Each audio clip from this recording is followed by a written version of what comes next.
Next role is really to introduce my wife, Charlotte, who has the misfortune to have to put up with my idiosyncrasies, and she's so far past 10 out of 10, and I'm not going to go into her background, but we had this very wonderful trip to Iran early last year, and a wee bit of background. We were introduced to Harry McQuillan, who Charlotte will talk a little bit about later, through a friend in the Hawke's Bay. Harry is a retired engineer, cum geologist, who spent 25 years in Iran, originally working for Shell, and then subsequently at Shiraz University, lecturing on various geological matters. He has a wealth of knowledge on Iranian history, geological background, and its people. So this trip was no simple sightseeing tour. It was a fascinating mixture of that, plus a dialogue that involved historical references, religious studies, geological features, and people analysis. Apart from Harry and his wife, who was a PA to the Shah's sister 25 odd years ago, our Iranian guide Layla gave us local flavour and a personal insight into Iranian life. Now I'm going to leave it at that and pass you over to Charlotte, who's far more erudite and loquacious than I am, and she's going to give you a blow-by-blow description and a few observations on Iranian life. Charlotte.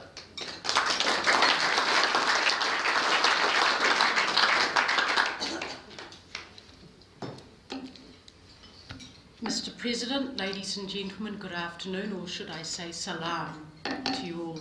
Now I'm just going to move from the microphone briefly. Can you hear me at the back? Yes. Good. Let's look at Iran's bedfellows in terms of neighbours.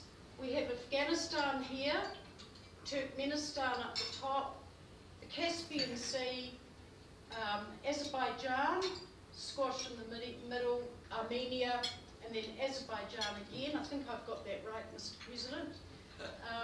And then the crestfallen Iraq. So Iran has some interesting neighbours, most of which, other than Turkmenistan and Azerbaijan, at war. Oh, and Pakistan, sorry, is down here as well. That borders Iran. So trouble, big trouble. Sort of a little bit of trouble there, but not that much at this time. So, it is a pleasure to speak to you today about a country for many of us is a bit of a mystery. Today we will travel together through our 3 weeks in Iran, which was a journey of 5,000 kilometres, and if there is time for questions, which I don't think there's going to be sadly today, we could talk about the complex political situation of the country and how this impacts on Persian people. Firstly, some facts that will set the scene in terms of a recent historic timeline. The Pahlavi dynasty ran from 1925 to 1979. This was the reign of the two Shahs, father and then son, both named Mohammad Reza. And Mr. President did a tour of duty for 13 months in Iran, so do correct me if I get something wrong. Good sir. Thank you. In 1941, the son succeeded his father and was very inclined towards doing business with the West and adopt Western ways. So, out with the chador, in with the miniskirt. Alcohol was permitted and oil deals were done with the USA. The rich got richer and the traditional Islamic sector of the population got more agitated as it was seen as an insult to Allah. 1978, there was genuine unrest amongst the people who were divided as rumblings of the Ayatollah returning became more and more of a reality. January 1979, there were angry mobs in the streets, foreigners told to go home, and by February the revolution was sealed with the Ayatollah Ruhollah Khamenei taking control. Iran went from absolute freedom into lockdown. Excuse me. Iran is Persian, not Arab. They do not like to be confused as such. The country is 85% Shiite, and that's quite important. The population is 80 million strong, 70% are under the age of 40, and 60% of students at university are female. Their education system is excellent, as it is in their culture going back to ancient times. The young are beautifully manicured and dressed. The males wear their Turkish jeans and crisp haircuts and groovy dark glasses, and the young women wear their hijabs, the headscarf, as far back as possible on their heads there, with beautiful makeup and big hair and the allowed knee-length coat rather than the full-length chador. The country is totally self-supporting with vast arable land, growing food, plenty of water and lots of oil. The Zagros Mountains are a natural barrier to Iraq. Let's see if I can do this. The Zagros run down there. That was a bit wobbly, sorry chaps. Where am I? I've lost my place. The Alborz Mountains are up in the north, which are a barrier to the southern states of Russia, and the vast uncompromising deserts to the right of Iran are a natural border to Afghanistan. Now for our journey. We were beside ourselves with excitement that we were going to this country as a family. Approaches to Tehran as we started our descent was full of anticipation as the Emirate hostess asked all women passengers to put on the hijab. This is it, we're actually here. So I'll start with Tehran, a city of 15 million people, yes, 15 million people, and a permanent traffic jam, the likes of which we have not seen anywhere in the world on our travels.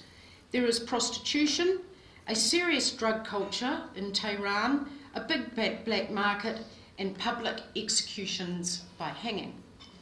We check in at the so-called five-star Laleh hotel, which was utterly a joke. Nothing had been done to this hotel since the fall of the Shah. Internet, occasionally. Worn-out plumbing and noisy corridors, rather like John Cleese's Faulty Towers. We visited the Shah's palace, which was an ultra-modern residence, and a few other noteworthy sites, but the surprise was when we visited the Qajar Palace. A large group of schoolgirls, all in their chadors, saw a blonde-haired, blue-eyed girl of similar age, namely our daughter Henrietta, who they proceeded to mob. Out of the blue they appeared, all talking at her at once, wanting to know all about her, and of course multiple selfies were taken. And so it was, for the rest of the trip, wherever we went the same ritual ensued. Now I have to tell you, this ritual was truly a highlight of the trip. This gave us insight into how terribly isolated the Persian people have been since 1979. They are thrilled to have foreigners in their country, desperate to be fine hosts, and for you to see the marvels of their homeland. So the sudden random mobbing had a lovely feel about it and gave us a sense of goodwill from the start. The next day was when the adventure started with our excursion over the Alborz Mountains, heading north to the Caspian Sea. This mountain pass was unlike anything Bob and I had seen in all our travels. Climbing to approximately 11,000 feet, we wended our way for most of the day, witnessing remarkable geological relief. We drove through vertical uplifts and formations which made one feel we were back in the Jurassic Age. Finally down to the Caspian Sea, and a most unremarkable place that was, other than the plethora of litter and derelict vacant mansions from people who had fled back in the day of the fall of the Shah. What was interesting was the fact that it felt very Russian, the people being of Iran, Kurdish, Turkmen and Azerbaijani extraction. This is influenced by the Alborz Mountains, which act as a cultural barrier as well as a geographical one within the country.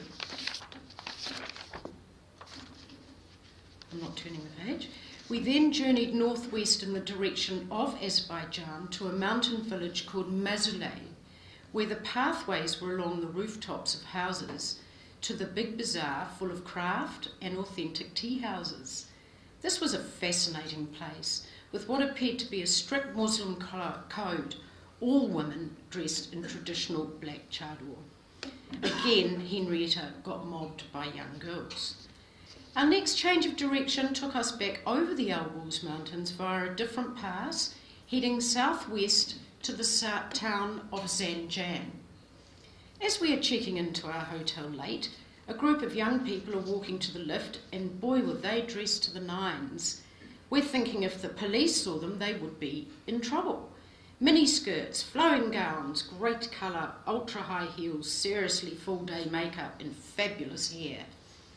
We discover it's a wedding, and as soon as the mother of the bride got news of Farangi, which is foreigners, in the hotel, we promptly got an invitation to join the celebration. And it would be a slight not to attend. Tired out and looking so plain and ordinary as we did, Henrietta and I walked into the female reception to be greeted by the most glamorous assembly of young and old I have not seen in a long while. These women were having the best time ever, free to dress up and make themselves beautiful, laughing, dragging us onto the dance floor, dancing with one another. It was so wonderfully uninhibited and almost naive in the best possible way. Once again, Henrietta, being young and foreign, got swamped. There's a book out called Mirrors of the Unseen, and I'm going to make a quote. One woman says, as she blows smoke upward in a languid way, "You see, here in Iran, we lead a double life. Understand that, and you will understand everything." That was another unrehearsed moment which made our day in spite of our fatigue. I should add at this point we're seeing antiquities along the way, but to mention them each time would be a bore, so I will be mentioning a couple shortly. On to the town of Hamadan. This destination takes us south on a picturesque route to the ancient town. We arrived to a sea of traditional black chadors in the streets, setting the tone that this was a very conservative town. Hamadan is 6,000 feet above sea level and dates back 1000 BC. We arrive and check into our hotel again quite late, and behold, another wedding. And so it was, once again, looking travel-worn and plain, we are ushered into the wedding reception for a rerun of dancing and so on, but this time a strange addition. Quite a few of the beauties here had their noses all bandaged up, and this is a phenomenon in Iran. It is the new fashion to have nose jobs. So the beautiful Persian noble nose is getting straightened and cut short at the end with all the youth. And it's most particularly sad because they've got such lovely noses, I think. We visited the tomb of Esther, a Jewish orphan who married King Xerxes. And this extraordinary union has meant that the 15,000 Jews that live in Iran, 0.01% of the population, are not persecuted for being Jewish. Whilst in Hamadan, we visited the bazaar and we stood out somewhat, particularly Henrietta, who was wearing a bright rainbow-coloured poncho, which in the sea of black had heads turning. The next day gets interesting for a couple of reasons. A full day's journey due west towards the Iraqi border and the settlements of Bisatun and Tak-e-Bostan. As we drove west, one could feel the changes as we got closer to Iraq. More military presence in the form of machinery and barracks, laden trucks heading for the border with trade, and generally a barren landscape with austere settlements, all of which looked purpose-built for defence. We got as far as 95 miles from the Iraqi border, and a further 90 miles after that, we would have had lunch in Baghdad. I have to say it was a bit thrilling to know we were so close, but there's a reason for lurking in this slightly dodgy area, and that was to visit Bisatun and Tak-e-Bostan, where bas-reliefs depicting Darius the Great with his horses and minions, and the cuneiform inscriptions below, which tell the story of this 2,500-year-old wonder. Set in the most inaccessible part of a massive limestone cleft in vertical rock, Henry Rawlinson from the Great Game fame, which I'm sure some people might know the earlier history of Britain in India and Afghanistan and Persia. He deciphered the cuneiform, hitherto not understood, which was the breakthrough in understanding a large piece in ancient Persian history.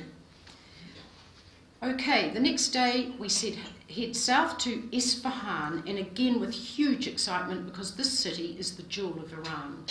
Also, we were booked to stay at the beautiful Abasi Caravanserai for 3 nights, and as we already felt like we were on boot camp with the hugely long days of travel, this indeed was our oasis. It lived right up to expectation. The journey from Hamadan to Isfahan is along the ancient Royal Highway, so called because it was part of the old Silk Route, and our caravanserai was once its trading post and watering hole. What a sense of history we felt at the caravanserai, whilst enjoying the refinements of Persian ways in an exquisite setting. Next day we visit the mother of all mosques and bazaars. The ultimate in artisan mosaic tile work is found in Isfahan's huge Imam and Sheikh Lotfollah mosques. These are found surrounding the Imam Square, where the bazaar stretches for hundreds of metres around an enormous inner courtyard. These mosques are works of devotion beyond compare. The tile work is not only very beautiful, telling stories of Islamic religion, but they are mathematically brilliantly put together. Another highlight in Isfahan was promenading at night. We strolled one evening at 11:30 to the Kaju Bridge, built in the Safavid era, which is about 500 years old, with its 33 arches spanning the beautiful Zayende River. What did we come across? We came across old and young alike sitting on this beautifully lit bridge, playing guitars, singing Persian poetry, talking. It was like a party, and it was just euphoric because there was just such peace and calm. It was profound to us because there were no police, no barricades, no sound of breaking glass, and no fighting, because there was no alcohol. It was alcohol-free. It's legal in Iran, and it had such a different feel. It was amazing. We farewell Isfahan and head further south and into the heart of the Zagros Mountains at an elevation of 8,000 feet. The scenery is mouth-watering. At this height, there is endless rolling plains with wilding Persian oaks and lush crops, with the occasional mob of Qashqai nomads grazing their fat-tailed sheep in the summer highlands. Above us at one point was a 7,000-foot vertical escarpment rising to 15,000 feet. All this in one scenic vista. We are still on the Royal Highway, being part of the old Silk Route. Our destination is the town of Yasuj. I should tell you at this point, we did have many police checks along the way. We had to have the bus stopped in the most extraordinary places that you would think. A shack in the middle of nowhere would have a policeman in it, and it was to check that we weren't more people than we started with or less, because they've still got the culture of spies, etc. So we were watched and we were followed and checked on. Next day it's southwards to Shiraz, slowly losing elevation but still in beautiful Persian oak country. We're really in amongst the Zagros Mountains at this point, which is also the same approach towards Persepolis that Alexander the Great took. Shiraz is the home of nightingales, rosewater, and the great Persian poets Sa'di and Hafiz. Their mausoleums are placed in beautiful public gardens where you can stroll amongst the cypress trees. The highlight next day was an early morning start to Persepolis, which is just northeast of Shiraz. It was here in Shiraz at our hotel where I felt for the first time that we were in the presence of the secret police, and I won't go into why. I don't think we've got enough time. The highlight next morning was an early start to Persepolis, which is just north of Shiraz. This must be the engineering feat of its time, and even now one boggles at how 2,500 years ago they designed and constructed such a sophisticated creation. The friezes depict storytelling of the time, conquests of kings, and the movement of peoples. The Gate of all nations would welcome official delegations from far lands like Egypt, Ethiopia, Libya, with their animals and their slaves to pay homage to the king. It was 330 BC, in 330 BC when Alexander the Great sacked Persepolis and marauded across Central Asia. Pressing on to the city of Yazd, we are still in amongst the Zagros Mountains in the area of Shiraz as we turn northeast, through the central ranges and cross over the active, very active I might say, tectonic plates where the southwest Arabian plate collides with the Persian plate. This is what creates the massive folds of the Zagros, which is spectacular as we wind our way north. Eventually we reach the city of Yazd, which sits on the edge of a great salt desert. It's only May and it's getting really hot. What a fabulously interesting town this is, with narrow alleyways and archways, mud-plastered adobe-style dwellings, all crammed together, and just so very, very old. The expectation of our arrival time at each town or city was clearly an unobtainable goal, so once again we arrive in the evening to our other accommodation treat outside of Isfahan, which was the Dad Hotel, which once was a caravanserai as well. Firstly, Yazd is a home to Zoroastrianism. This religion is still practiced in Yazd. Followers worship fire and until not so long ago didn't bury their dead, but took them up to the Towers of Silence, where at the top of a couple of hills, you'll see some photos, I believe, of these, where they'd place them round the outside. They'd build a wall and they'd place the bodies sitting up round the outside, and they would leave them there and let the buzzards, vultures, do the rest. And they would pick the bones clean, and then they would put the bodies into a pit in the centre of the top of the hill. Secondly, the Persians here and throughout the desert region had a fantastic underground water reticulation system called qanats. Persians are great mathematicians and engineers, and so well evidences this in their hundreds of miles of underground waterways, without which they couldn't have survived in the desert.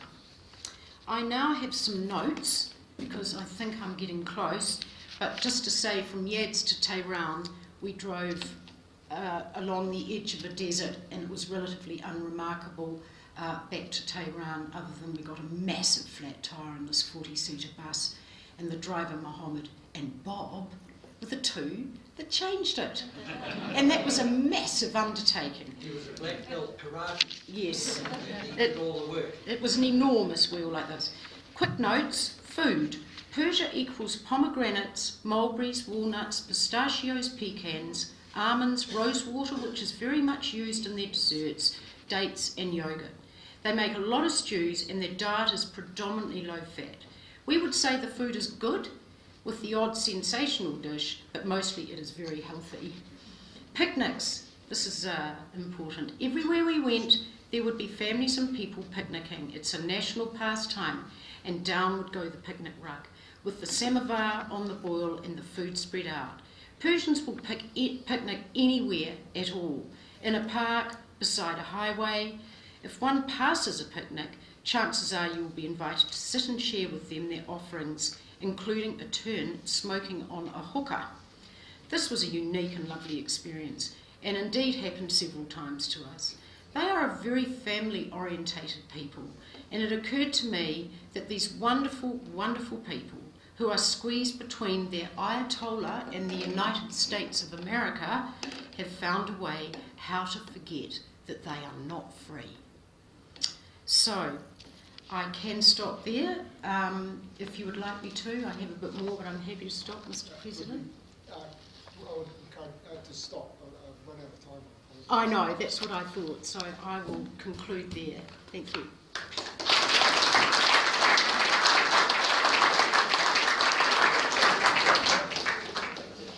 Yeah, good to be great pleasure to thank my wife. Three quick things. Thanks, Charlotte. I call her Polly for doing that. As I said, far more loquacious than I am. Emphasising the hospitality side, they'll stop you in the street, invite you to lunch. They want to talk to you, and we couldn't get over that. Secondly, the religion, according to Layla, this girl that took us around, 40-year-old woman who does tourist stuff, said that she thought approximately 80% of the young people weren't religious. They'd be agnostic or atheist. So the Ayatollah's probably got a little bit of trouble in the next decades or so. And also, we came across at the welcome, who welcomed us at one of the hotels we went at, the smallest genuine human being in the world. He's a delightful character, under a metre tall, perfectly formed, perfectly brained, but about this high. And of course, probably that he was there to put money in the box at the entrance to the hotel. But it was quite unique seeing this 26-year-old who was very proud of himself as he recently bought an apartment somewhere, which was quite expensive. Anyway, on the strength of that, thank you, and I hope you'll feed me tonight.